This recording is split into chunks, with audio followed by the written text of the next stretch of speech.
Hi friends, welcome to creative hub. ഇന്ന് ഞാൻ നിങ്ങൾക്ക് കാണിച്ചു തരാൻ പോകുന്നത് കൽത്തപ്പത്തിൻ്റെ റെസിപ്പിയാണ്. ഇതിന് മുന്നേയും ഞാൻ കൽത്തപ്പത്തിൻ്റെ റെസിപ്പി വീഡിയോ ചെയ്തിട്ടുണ്ട്. അത് കുക്കറിൽ ഉണ്ടാക്കുന്ന മെത്തേഡാണ് ഞാൻ നിങ്ങൾക്ക് കാണിച്ചു തന്നിട്ടുള്ളത്. ഇത് കുക്കറിലല്ല കേട്ടോ ഉണ്ടാക്കുന്നത്. അപ്പോൾ ഇതെങ്ങനെയാണെന്നുള്ളത് നിങ്ങൾക്ക് കാണിച്ചു തരാം. അപ്പോൾ ഞാൻ ഈ പറയുന്ന അളവിൽ അതേ അളവിൽ സാധനങ്ങൾ എടുക്കുകയാണെങ്കിൽ ഒരിക്കലും നിങ്ങളെ കൽത്തപ്പം ഫ്ലോപ്പായി പോവുകയില്ല. ഞാനിവിടെ എടുത്തിട്ടുള്ളത് 1 കപ്പ് പച്ചരിയാണ്. അത് നേരത്തെ കഴുകി വെള്ളത്തിലിട്ട് കുതിർത്ത് വെച്ച പച്ചരിയാണ്. 1 കപ്പ് പച്ചരിയിലേക്ക് ഞാൻ 1/2 കപ്പ് ചോറ് എടുക്കുന്നുണ്ട്. പിന്നെ ഇതിലേക്ക് ആവശ്യമായത് 1 കപ്പ് വെള്ളമാണ്. മൊത്തം 1 കപ്പ് വെള്ളം മാത്രം എടുക്കാൻ പാടുള്ളൂ. അതിൽ കൂടാനോ കുറയാനോ പാടില്ല. നമ്മളെടുത്ത പച്ചരി എടുത്ത അതേ കപ്പിൻ്റെ അളവിൽ തന്നെയാണ് ഇതൊക്കെ എടുക്കേണ്ടത്. ആ 1 കപ്പ് വെള്ളത്തിൽ നിന്ന് വേണം നമ്മൾ പച്ചരി അരക്കാനുള്ള വെള്ളം എടുക്കാനും അതേപോലെ ശർക്കര ഉരുക്കി എടുക്കാനുള്ള വെള്ളം എടുക്കാനും. ടോട്ടൽ 1 കപ്പ് മാത്രം വെള്ളം എടുക്കുക. 1 കപ്പ് പച്ചരിക്ക് 1 കപ്പ് വെള്ളം, 1/2 കപ്പ് ചോറ് എന്ന നിലയിലാണ് എടുക്കേണ്ടത്.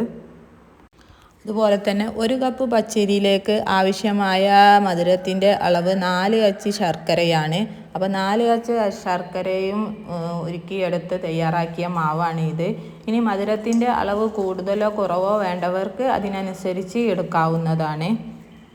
പിന്നെ ഇതിലേക്ക് ഞാൻ അല്പം ഉപ്പും അല്പം സോഡാപ്പൊടിയും അതുപോലെ തന്നെ നമ്മൾ വലിയ ജീരകം, ചുക്ക്, ഏലക്ക ഇത് പൊടിച്ചെടുത്ത പൊടിയും ചേർത്ത് കൊടുത്തിട്ടുണ്ട്. എന്നിട്ട് നമ്മൾ ഈ മാവ് നല്ലവണ്ണം ഇളക്കിയെടുക്കണം. കട്ടകളൊന്നും ഇല്ലാതെ വേണം ഇളക്കിയെടുക്കേണ്ടത്. ഏകദേശം ഇതേ പരുവത്തിലാവും. നമ്മുടെ ദോശമാവിനേക്കാളും ഇച്ചിരി കട്ടി കൂടുതലുള്ള ഒരു മാവായിട്ടാണ് കിട്ടൽ. ഇനി നമുക്ക് ഇവിടെ കൽത്തപ്പം റെഡിയാക്കി എടുക്കാം. അതിനു വേണ്ടി ഞാനിതാ ഈ പാനാണ് എടുത്തിട്ടുള്ളത്. ഞാൻ മുമ്പ് ചെയ്ത വീഡിയോയിൽ കുക്കറിൽ ചെയ്യുന്നതാണ് കാണിച്ചിട്ടുള്ളത് എന്ന് ഞാൻ പറഞ്ഞില്ല. ഇതേപോലത്തെ പാനിലാണ് ചെയ്യുന്നത്. അതിനു വേണ്ടി ഞാൻ അതിലേക്ക് 2 ടേബിൾ സ്പൂണ് നെയ്യ് ചേർത്ത് കൊടുത്തിട്ട് അല്പം തേങ്ങാക്കൊത്തും അല്പം ചെറിയ ഉള്ളിയും കൂടെ ചേർത്തിട്ട് നല്ലവണ്ണം മൂപ്പിച്ച് എടുക്കുന്നുണ്ട്. അങ്ങനെ നമ്മളിട്ട തേങ്ങാക്കൊത്തും ചെറിയ ഉള്ളിയും ബ്രൗൺ കളർ ആകുമ്പോൾ നമുക്ക് ഇതിനെ നമ്മൾ നേരത്തെ കൂട്ടി വെച്ച മാവിലേക്ക് ചേർത്ത് കൊടുക്കാം.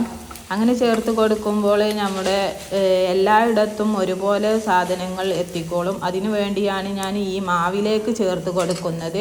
ചിലർ അതിൻ്റെ മുകളിലൊക്കെ ആയിട്ടാണ് ഇട്ട് കൊടുക്കൽ. ഞാൻ ഇങ്ങനെയാണ് ചേർത്ത് കൊടുക്കൽ. അതിലേക്ക് ചേർത്തതിന് ശേഷം നല്ലവണ്ണം മിക്സ് ചെയ്ത് കൊടുക്കുന്നുണ്ട്. എന്നിട്ട് നമുക്ക് കൽത്തപ്പം റെഡിയാക്കാം. എന്നിട്ട് നമ്മൾ അതേ പാനിൽ തന്നെ ആണ് കൽത്തപ്പം ചുട്ട് എടുക്കാൻ പോകുന്നത്. അപ്പോൾ അതിലേക്ക് നെയ്യ് തൂവി കൊടുക്കുന്നുണ്ട്. അങ്ങനെ നെയ്യ് എല്ലായിടത്തും സ്പ്രെഡ് ചെയ്തതിന് ശേഷം നമ്മുടെ മാവ് ഇതിലേക്ക് ചേർത്ത് കൊടുക്കുകയാണ്. അപ്പോൾ ചേർത്ത് കൊടുക്കുമ്പോൾ തീ നല്ലവണ്ണം കൂട്ടി വെച്ചിട്ട് വേണം ചേർത്ത് കൊടുക്കാൻ. അങ്ങനെ നമ്മളെ മാവ് കംപ്ലീറ്റായി ഇതിലേക്ക് ചേർത്ത് കൊടുത്തിട്ട് ജസ്റ്റ് ഒന്ന് മൂടി വെക്കുന്നുണ്ട്. എന്നിട്ട് ഒരു അല്പസമയത്തിന് ശേഷം നമ്മൾ മൂടി തുറന്ന് നോക്കുമ്പോൾ ഇതേപോലെ ഇങ്ങനെ കുമിളകളൊക്കെ വന്നിട്ടുണ്ടാവും. ഇതിൻ്റെ സൈഡിലൊക്കെ ഇതേപോലെ ഇങ്ങനെ പതഞ്ഞ് വരുന്നത് കാണാം. അപ്പം നമ്മൾ എന്താ ചെയ്യേണ്ടതെന്ന് വെച്ചാൽ തീ പറ്റ കുറച്ച് വെക്കണം. തീ കൂട്ടി വെക്കാനേ പാടില്ല. തീ പറ്റ കുറച്ച് വെച്ചിട്ട് മൂടി വെച്ചിട്ട് നമുക്ക് വേവിച്ചെടുക്കാം. തീ കൂട്ടി വെക്കുകയാണെങ്കിൽ അടിഭാഗം കരിഞ്ഞിട്ട് മുകൾ ഭാഗം വേവാതെ വരും. ഇങ്ങനെ ആയാൽ അടിഭാഗം കരിയുകയുമില്ല. നല്ല പെർഫെക്റ്റ് ആയിട്ടുള്ള കൽത്തപ്പം തന്നെ നമുക്ക് കിട്ടും. അങ്ങനെ കുറേ നേരത്തിന് ശേഷം ഞാൻ ജസ്റ്റ് ഒന്ന് തുറന്ന് നോക്കിയപ്പോൾ ഇതേ പരുവത്തിലായിട്ടുണ്ട്. ഇതിൻ്റെ സെൻറ്റർ ഭാഗം കൂടെ ഒന്ന് വെന്ത് വരേണ്ടതുണ്ട്. അപ്പോൾ വീണ്ടും അവിടെ അടച്ച് വെച്ചിട്ട് കുറച്ച് നേരം കൂടെ കുക്ക് ചെയ്ത് എടുക്കുന്നുണ്ട്. അങ്ങനെ കുറച്ച് നേരത്തിന് ശേഷം നമ്മൾ വന്ന് നോക്കിയപ്പോൾ നമ്മളെ കൽത്തപ്പം പെർഫെക്റ്റ് ആയിട്ട് വെന്ത് വന്നിട്ടുണ്ട്. ഒരു പപ്പടക്കൊള്ളി എടുത്തിട്ട് കുത്തി നോക്കുമ്പോൾ ഇതിലൊന്നും പറ്റി പിടിക്കാതെ തന്നെ വന്നിട്ടുണ്ട്. അപ്പം നമ്മുടെ കൽത്തപ്പം ഇവിടെ റെഡി ആയിട്ടുണ്ട്. ഇനി നമുക്ക് ഇത് ചൂടാറിയതിന് ശേഷം മുറിച്ചെടുക്കാവുന്നതാണ്. ചൂടോടെ മുറിച്ചെടുക്കുമ്പോൾ ഒന്നും ഉണ്ടായിട്ടല്ല. അത് നമ്മൾ കത്തിയിലൊക്കെ പറ്റി പിടിച്ചിട്ട് അത് നമുക്ക് പെർഫെക്റ്റായി മുറിച്ചെടുക്കാൻ പറ്റാത്തത് കൊണ്ടാണ് ഞാൻ ചൂടാറിയതിന് ശേഷം മുറിച്ചെടുക്കാൻ പറയുന്നത്. അങ്ങനെ കൽത്തപ്പം ചൂടാറിയതിന് ശേഷം മുറിച്ചെടുക്കുന്നുണ്ട്. നോക്കി നമ്മുടെ കൽത്തപ്പം എത്ര പെർഫെക്റ്റ് ആയിട്ടാണ് വന്നിട്ടുള്ളത്. അടിഭാഗമൊന്നും കരിഞ്ഞിട്ടില്ല.